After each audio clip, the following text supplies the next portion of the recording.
we will define the inverse of a bijective linear operator and relate that operator to a matrix that represents it. Consider the linear application T such that the vector spaces V and W have the same dimension n. So, T says a linear operator. Consider the bases A and B of spaces V and W, respectively.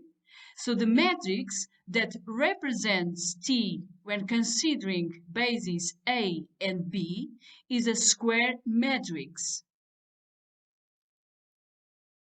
If T is a bijective linear operator of the vector space V over the vector space W, then the inverse function is also linear. That is, the inverse function checks the properties of linearity for addition and multiplication by a scalar.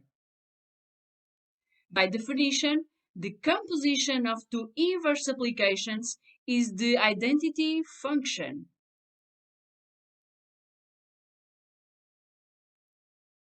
Remember that the composition of two linear applications is a linear application that we can determine as the product of the matrices that represent each of the applications. Thus, we have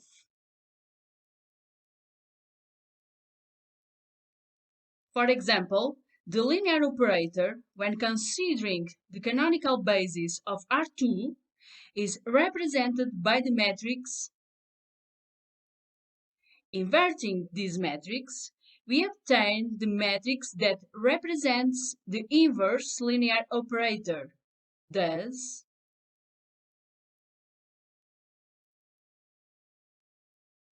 note also that if a linear operator is bijective, then any matrix that represents it has a determinant other than 0.